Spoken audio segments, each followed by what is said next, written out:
শাক দেখো এখানে কেটে রেখেছি, আর এখানে হচ্ছে পেঁয়াজ কুচি, কাঁচা লঙ্কা 3টে কুচি, রসুন, আর হচ্ছে চিংড়ি মাছ নুন হলুদ মাখিয়ে রেখেছি।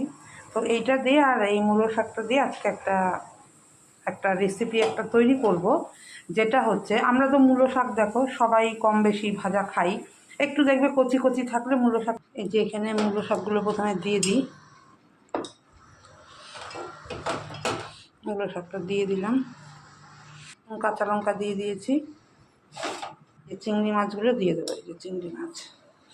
তো চলো, মূলো শাক তো এমনি খেয়েছো সবাই, আমিও খেয়েছি, আজকে চলো এরকমভাবে খেয়ে দেখি কীরকম লাগে। এবার এর মধ্যে দেবো হচ্ছে কালো জিরে, জিরে দিয়ে দিয়েছি। এবার মিক্সিতে এটা একটু ঘুরিয়ে নিই, মিক্সিতে রেডি করে রেখেছি। এটা তো আমার ব্লেন্ড করা হয়ে গেছে, খুব সুন্দর একটা গন্ধ বেরিয়েছে। আর এদিকে তেলটাও গরম হয়ে গেছে, এবার এই পেঁয়াজ কুচিটা দিয়ে দেবো। পেঁয়াজ কুচিটা দিয়ে পেঁয়াজটা একটু ভাজা ভাজা করবো।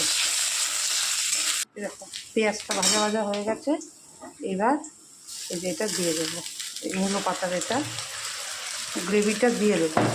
এবার এটা বেশ ভালো করে কষিয়ে নেব, একটু এর মধ্যে একটুখানি নুন হলুদ দেবো, নুন হলুদ দিয়ে কষিয়ে নেব।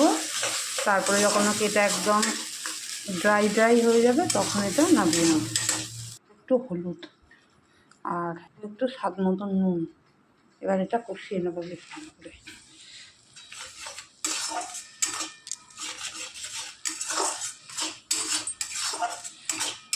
ভালো করে কষিয়ে নেব, তারপরে একদম আঠালো হয়ে গেলে, ড্রাই হয়ে গেলে তখন ব্যাস নামিয়ে নেব।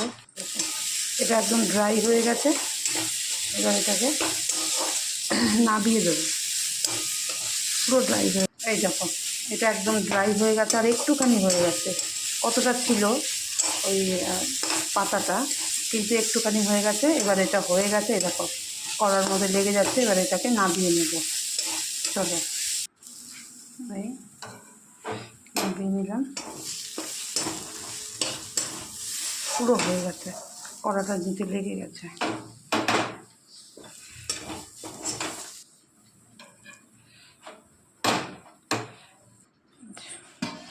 হয়ে গেছে, এখন গরম ভাতের সাথে খাওয়া হয়ে যায়। তারপরে দেখো এখানে তো আমি মূলো শাকটা একদম রেডি করে নিয়েছে, মূলো শাক বাটা চিংড়ি মাছ দিয়ে, তো গরম ভাতের সঙ্গে আমি নিয়ে নিয়েছি দেখো। আর এটা খেতে এত ভালো হয়েছে, আমি কিন্তু খাবার পরে ভয়েস ওভারটা দিচ্ছি। তো এটা দুপুরে আমার খাওয়া হয়ে গেছে।